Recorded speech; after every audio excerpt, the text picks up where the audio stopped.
जय हिंद। देखिए, डीआरडीओ द्वारा विकसित तपस ड्रोन के बारे में समझते हैं। ये पहले सर्वेलांस ड्रोन था, अब इसे हमला करने के लिए तैयार कर दिया गया है। ये अभी बेंगलोर में हो रहे एयर शो का ऊपर से एरियल सर्वेलांस किया है। इसका नाम तपस है। तपस का फुल फॉर्म होता है tactical airborne platform for aerial surveillance.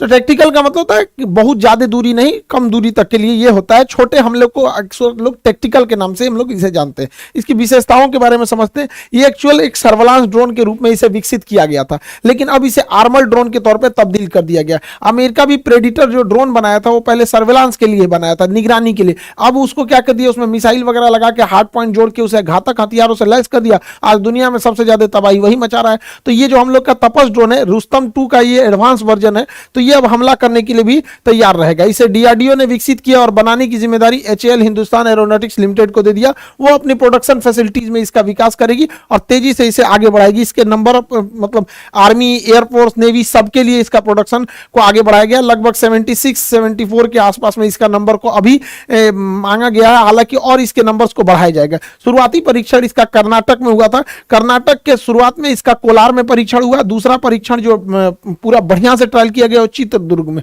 ये अक्सर क्वेश्चन पूछेगा, चित्रदुर्ग कहाँ है? कर्नाटक में। हालांकि पहले भी मिसाइलों के परीक्षण के लिए हमारे पास उड़ीसा का व्हीलर द्वीप, जिसका नाम ये कलाम द्वीप हो गया, उसके ऊपर है चांदीपुर और यहाँ पोखरन। ये 4 जगह याद रखिएगा, मिसाइलों के परीक्षण के लिए यह जगह है। इसके बारे में अब समझते हैं। देखिए, इसकी लंबाई जो है वो 31 फीट है। इसकी लंबाई को 31 फीट रखा गया है, जबकि इसके डैनों की चौड़ाई को 67 फीट रखा गया है। यानी इसका डैना जो है विंग स्पैन ज्यादा है। जितना ज्यादा विंग स्पैन रहेगा वो हवा में उतना ज्यादा स्टेबल रहेगा। वो कोई भी चीज स्टेबिलिटी उसकी बढ़ जाती है। इसमें टर्बोप्रॉप टाइप के इंजन लगे गए हैं, जिसके फैन बाहर होते हैं। टर्बोप्रॉप इंजन के फैन क्या होंगे? बाहर रहेंगे। इसमें 3 ब्लेड दिए गए हैं घूमने के लिए, जबकि तुर्की का जो TB2 ड्रोन था उसमें 2 ही विंग्स थे, 2 ही फैन है घूमने के लिए। इसमें 3 फैन है। जो तुर्की ने पूरी दुनिया में हल्ला कर दिया कि उसी का ड्रोन सबसे बढ़िया है। उसका जो ड्रोन है उसमें 2 ही विंग लगे हुए हैं। हम लोग का जो ड्रोन है उसका जो इंजन है वो ज्यादा पावरफुल है। वो 3 टर्बोप्रॉप ब्लेड है, उसमें 130 किलोवाट ये जनरेट करेगा, इतना इसका पावर है। जबकि तुर्की का जो TB2 ड्रोन था वो 75 किलोवाट ही जनरेट करता था। ये तुर्की का यही ड्रोन है जो अजरबैजान की लड़ाई में पूरी तरह से तख्ता पलट कर दिया था, या ये यूक्रेन की सेना का पूरा मदद किया था, यही TB2 ड्रोन। इस ड्रोन की जो सर्विस सीलिंग है, जब ऊंचाई होती है उसे सर्विस सीलिंग टेक्निकल भाषा में बोला जाता है, 35,000 फीट है। 35,000 फीट पे कमर्शियल जहाज उड़ते हैं। इसका मतलब ये जहाज की हाइट पे उड़ेगा, छोटे मोटे चीज नीचे से पकड़ भी नहीं पाएंगे। यहाँ पे इंडोरेंस जो है इसमें कितने देर तक उड़ सकता है, ये तो 18 घंटे की इसकी इंडोरेंस क्षमता है। रेंज जो है ये 1000 किलोमीटर तक जाकर हमला कर सकता है। यहाँ पे इसकी रफ्तार 350 किलोमीटर प्रति घंटा बताई गई है यहाँ पे। अभी इसकी रफ्तार, इंजन और स्मूथ होंगे। इसके खाली वजन, केवल मतलब जो जहाज का वजन है, इस ड्रोन जो है, इस ड्रोन का अकेले वजन 1800 केजी है, लेकिन यह ले जा सकता है 350 केजी का पेलोड। यहीं से इसकी एडवांसमेंट चालू होती है कि 350 केजी के हथियार को यह ले जा सकता है। जबकि तुर्की का जो TB2 ड्रोन था वो महज 150 केजी के ही वजन को ले जा सकता था। 150 केजी में वो 2 से 3 मिसाइलें ही ले जा सकता था, जिस वजह से उसे बार बार वापस आना पड़ता था। दूसरा, ये एक राफेल में मतलब 50 राफेल खरीद, इसको एक राफेल में ये 50 ठो आ जाएगा। और तगड़ा, इतना खतरनाक, जिसका कोई अभी रेट डिस्क्लोज नहीं होता है ये डिफेंस के चीजों की, इसलिए हम लोग इसका अंदाजा लगा सकते हैं, लेकिन ये बहुत सस्ता होता है। इसका रेट अभी किसी को एक्चुअल नहीं पता होता। तो 350 केजी का ये हथियार ले जा सकता है, TB2 ड्रोन से ज्यादा ले जा सकता है। हालांकि तुर्की भी अपने ड्रोन्स को एडवांस कर रहा है। इन ड्रोनों में हार्ड पॉइंट लगाए जाएंगे, 4 हार्ड पॉइंट्स लगाए जाएंगे, 2 इस विंग्स पे, 2 इस विंग्स पे। हार्ड पॉइंट उसे कहते हैं जहां पर हम हथियारों को अटैच कर सकते हैं। तो इसमें 4 हार्ड पॉइंट लगा दिए जाएंगे जहां से हम हथियारों को अटैच कर सके और फिर उससे हम लोग फायर कर सकते हैं। ये ड्रोन ज्यादातर काम आते हैं टैंक्स वगैरह को उड़ाने के लिए यहाँ पे। और हम लोगों ने टैंक को उड़ाने के लिए पहले से ही ऑलरेडी मिसाइल डेवलप कर लिया है, हेलिना मिसाइल।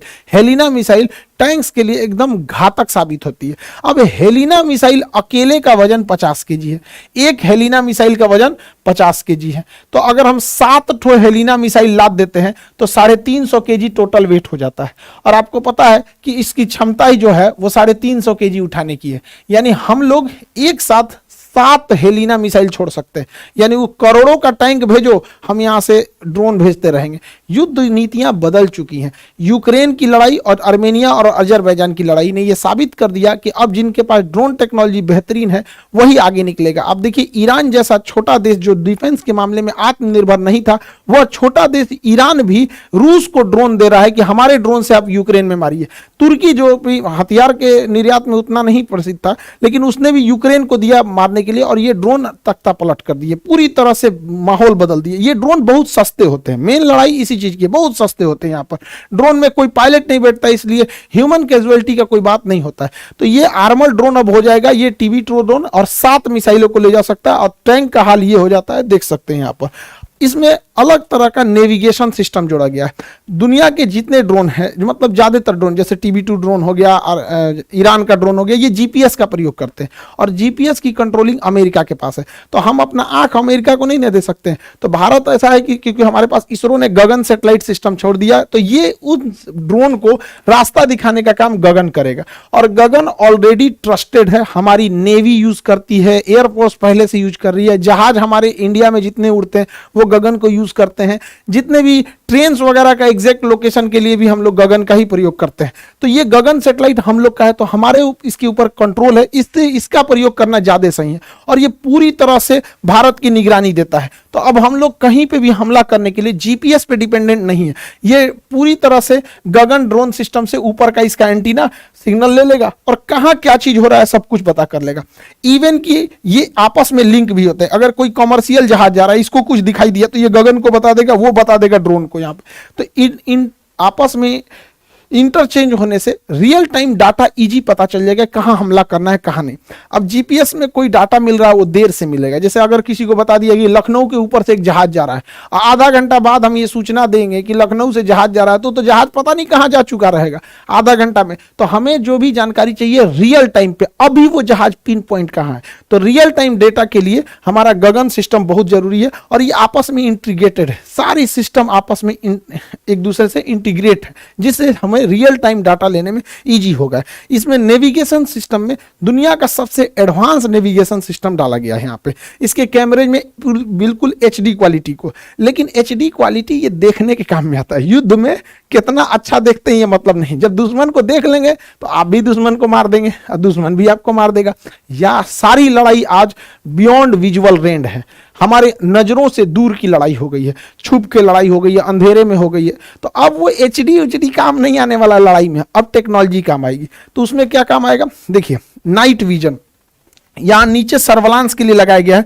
इसमें नाइट विजन भी दिए गए हैं और साथ में इसमें थर्मल कैमरा भी दिया गया है। देखिए नाइट विजन होता है कि हमें अंधेरे में देखने की सहूलियत दे देता है नाइट विजन, जबकि थर्मल कैमरा ऐसा नहीं होता है। थर्मल कैमरा हम गर्मी को भांपता है, कहाँ का टेम्परेचर ज्यादा है उसको गर्म करके दिखाता है।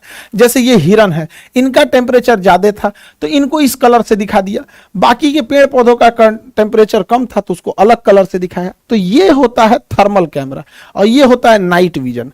अमूमन ऐसा लगता है कि जब नाइट विजन कैमरा ही है तो थर्मल की जरूरत क्या है। देखिए नाइट विजन से अच्छा थर्मल होता है। रीजन क्या है, अगर इन हिरन को ऊपर एगो तिरपाल ओढ़ा देते हैं या चादर से ढक देते हैं, या हिरन के जगह अगर फौजी रहते हैं ढक लेते हैं अपने आप को, तो नाइट विजन उसे नहीं देख पाएगा कि इसके अंदर आदमी है।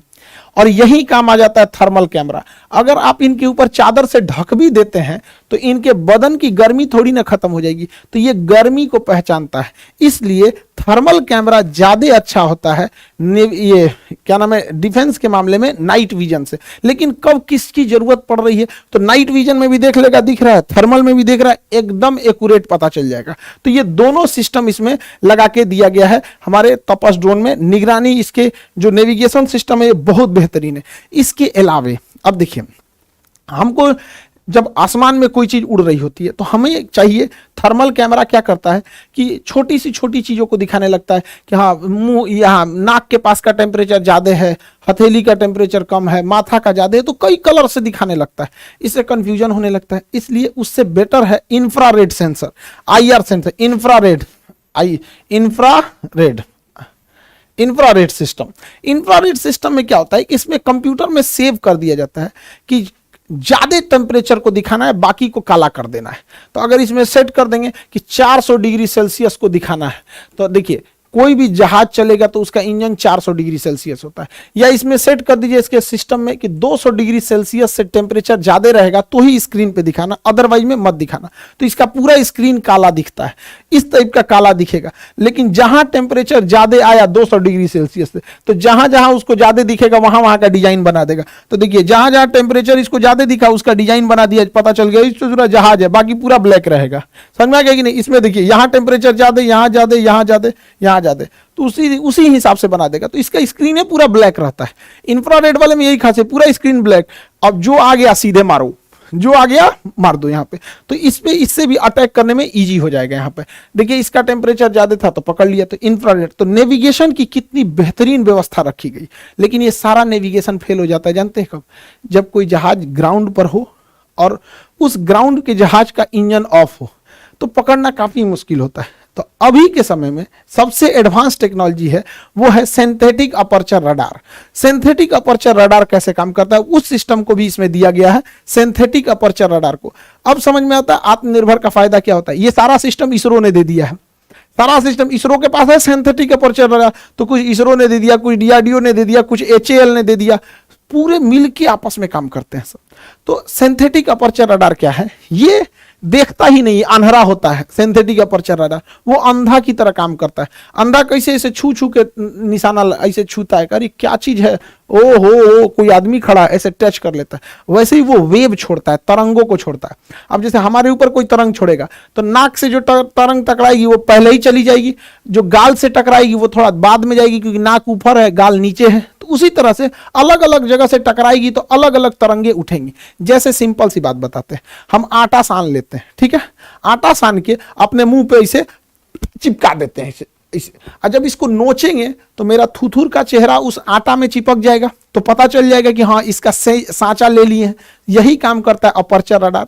ये जिसके ऊपर से गुजरेगा तो उसके ऊपर से पूरी तरह से वेव छोड़ देगा, ऐसे पूरा वेव छोड़ देगा और देखेगा कौन वेव कितनी ऊंचाई से टकरा के आ रहा है। जैसे इधर साइड साइड में घास था, बीच में यहाँ रनवे था, तो रनवे वाला अलग आ गया, ये टैक्सी वे वाला अलग आ गया, पेड़ पौधे का अलग आ गया, तो पूरा स्कैन कर लेता है। अब इसमें कोई छुपा रहे या नहीं, अब कोई छुपा भी रहेगा तो उसके जगह गोल बना देगा कि भैया तरंग यहाँ पहले ही आ गई है, जमीन तक नहीं गई है। तो ये सिंथेटिक अपर्चर रडार से भी रियलाइज किया गया, यानी इसमें पूरी तरह से नेविगेशन जो भी एडवांस अभी के लेटेस्ट टेक्नोलॉजी पे। हालांकि इसमें हमला करने के लिए एक और लेटेस्ट टेक्नोलॉजी जोड़ा गया, laser guided system. Laser guidance system क्या होता है? देखिए जमीनी लड़ाई में आप फौज को नकार नहीं सकते, चाहे जितना भी टेक्नोलॉजी आ गया, फौज वहां खड़ी रहती है।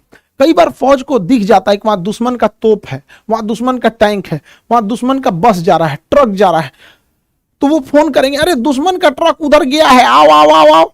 अरे तो जहाज आएगी, फिर खोजेगी किधर गया किधर गया, अरे हमको नहीं दिख रहा है, तो कहेगा दाहिने मुड़ो बाएं मुड़ो। अरे वो जहाज से कैसे देख पाएगा दाहिने मुड़ो कि बाएं मुड़ो? जहाज से दिखेगा तो कोई चीज में उठपटांग दिखता है, समझ में नहीं आएगा। तो यही काम आता है लेजर। जैसे देखिए यहां एक आदमी लेजर मशीन लेके खड़ा रहेगा, इस साइड में लेजर मशीन लेके खड़ा हो जाएगा। ये लेजर मशीन से दुश्मन के टैंक के ऊपर वो लेजर लाइट चलाएगा। अब लेजर लाइट दिन में किसी को चला दिखा दीजिएगा तो उसको क्या समझ में आएगा? तो इस बेचारे टैंक को कुछ पता ही नहीं है, दुश्मन का ये टैंक है, इसको कुछ पता ही नहीं है कि इसके ऊपर किसी ने निशाना भी लगाया है। एक्चुअल में इस पे तो निशाना ही नहीं लगाया है, उसने तो इस टैंक के ऊपर केवल एक रोशनी छोड़ी है, लेजर की रोशनी। अब ये लेजर रोशनी यहां बिखरने लगेगी, जैसे यहां बिखरेगी, अब ये बिखरेगी तो तरंग बनेगा और इसे रडार से पकड़ लिया जाएगा कि यहां पर कोई ना कोई हलचल हो रहा है, और वह हलचल देखकर ऊपर से उड़ता हुआ ड्रोन या फाइटर जहाज आ जाएगा और वो समझ जाएगा, ओ भाई साहब हलचल कहां हो रही है, तो इसी पर बम गिरा देगा इसी के ऊपर। देखिए इसने मारा नहीं, इसने केवल निशाना लगा दिया इस पर। ये कैसे काम किया समझिए ध्यान से। देखिए यहां दुश्मन का एक टैंक, दो टैंक, ये तीसरा टैंक। ये आदमी तिरपाल ओढ़ के छुपा हुआ है, कैमोफ्लाज कहते हैं इसको, घास उस लगा के छुप जाते हैं, और यहां से लेजर बीम छोड़ रहा है इसके ऊपर। जैसे लेजर बीम इसके ऊपर छोड़ेगा तो ये लेजर बीम जाने के बाद यहां से स्कैटर्ड होकर बिखर जाएगी, जिससे यहां पर बिखरेगी तो मशीनें उन तरंगों को पकड़ लेगी। रडार इन बिखरे हुए तरंगों को पकड़ लेगा। रडार जैसे इस बिखरे हुए तरंगों को पकड़ेगा तो हमारा ड्रोन या हेलीकॉप्टर या फिर फाइटर जहाज इस डायरेक्शन में चल देंगे कि ओ ससुरा यहीं मारो बम धड़ाम से। अब ये ड्रोन लेके पहुंच गया और नीचे से मार दिया मिसाइल और मिसाइल जाके सीधे हिट कर देगी। इसने एक भी गोली नहीं चलाया, लेकिन इसने सारा कांड करके रख दिया। इसे कहते हैं लेजर डेजिग्नेटर। यही डिसाइड करता है कि लेजर कहां जाएगा। इसको क्या पता चलेगा? अच्छा, हमारे ही ऊपर कोई लेजर लाइट इसे थोड़ा सा जला देगा तो क्या पता चलेगा? कुछ नहीं पता चलेगा। लेकिन वो बिखरेगा तो रडार छोटे से छोटे चीजों को पकड़ लेता है, जिस वजह से वहां पे आके हमला किया जा सकता है। तो ये अभी की सबसे खतरनाक टेक्नोलॉजी है। देखिए यहां पर इसने यहां से लेजर लाइट इसको दिखाया, ये बेचारा चुपचाप जा रहा है, कह रहा है चलो जी जाइए रहे हैं, हम भी चलते हैं, तुम भी चलो। ए ससुरा तो नहीं, आ गया ऊपर से, आगे आओ। क्योंकि इसकी लेजर जहां पे निशाना लगा रही होती है ये तुरंत जानकारी सैटेलाइट को दे देती है, सैटेलाइट जहाज को दे देती है और जहाज आके इसको मार देता है। तो आज का जो सिनेरियो है लड़ाई का वो कंप्लीटली चेंज हो चुका है। तो तपस ड्रोन अब सर्विलांस नहीं रह गया, बल्कि अब यह हमला करने के लिए तैयार हो गया है। डिफेंस के सेक्टर में जो भी चीजें नहीं होती उसको याद रखते रहिएगा, क्योंकि अब साइंस एंड टेक्नोलॉजी के सेक्टर में क्वेश्चन पूछने का दायरा बढ़ते गया है। बीपीएससी का एग्जाम हो गया, मेंस की क्लास चालू भी हो गए हैं, 16 तारीख से मेंस स्टार्ट हो गया। ऑफलाइन में हम लोग लिमिटेड ही लड़कों का एडमिशन ले सकते हैं, क्योंकि ऑफलाइन में अब जगह नहीं बचा। ऑफलाइन का हमारे पास भी एक लिमिटेशन है बाबू, समझिए कि हम कितने लोगों को ले सकते हैं। कुछ को ले सकते हैं एडमिशन, बाकी लोगों को हम ऑनलाइन ही पढ़ा सकते हैं। तो कोशिश करेंगे लोग ऑनलाइन ही ले लें। बीपीएससी के जितने लड़के लोग थे अब पूरी तरह से डेडिकेटेड होकर आप जुट जाना है मेंस पर। और मेंस में जो 300 नंबर का निबंध है वो पूरा प्रॉपर क्लास होगा। आपको धर्मेंद्र सर पूरा क्लास लेंगे निबंध का, और वो क्लास आपको प्रॉपर 2 महीने से 3 महीने के टाइम में लगेगा उसको कंप्लीट करने में। फिर आपको मेंटरशिप में दिया जाएगा, आप हमारे ही गाइडेंस में पढ़ सकते हैं। ऐसे नहीं कि रैंडमली जैसे भी पढ़ना होगा वैसे पढ़ेंगे। तो ये तो बीपीएससी का हो गया। बीपीएससी में हम लोग ऑफलाइन में लगभग एडमिशन क्लोज है, क्योंकि जगह नहीं है, तो ऑनलाइन ट्राई करेंगे लोग, ठीक है। बाकी जो पटना में रहते हैं उन लोग के लिए, गांव वाले लड़के ऑनलाइन ऑफलाइन आप जैसे पढ़ने वालों का कहीं से भी रिजल्ट हो जाता है। एमपीपीसीएस वाले लड़के, मध्य प्रदेश एमपीपीएससी, आप लोग के लिए भी अब बहुत गुड न्यूज है। आप लोग भी अपना अपना आके एप्लीकेशन पे अपना बैचेज ले सकते हैं। प्रीलिम्स के लिए, मेंस के लिए दोनों बैच अवेलेबल है। मध्य प्रदेश पीसीएस वाले एप्लीकेशन में जाइए, वहां देखिए बिल्कुल नॉमिनल फी में सबसे बेस्ट टीचर के साथ आप पढ़ेंगे मध्य प्रदेश पीसीएस। और हर जगह ये साइंस एंड टेक का क्वेश्चन आते रहता है, इसलिए आप चाहे यूपीएससी हो या स्टेट पीसीएस हो, अब सब ये जगह अब आपको एकदम डिटेल से पढ़ना है। आई होप आप इस टॉपिक को समझे होंगे। मिलेंगे नेक्स्ट क्लास में। जय हिंद।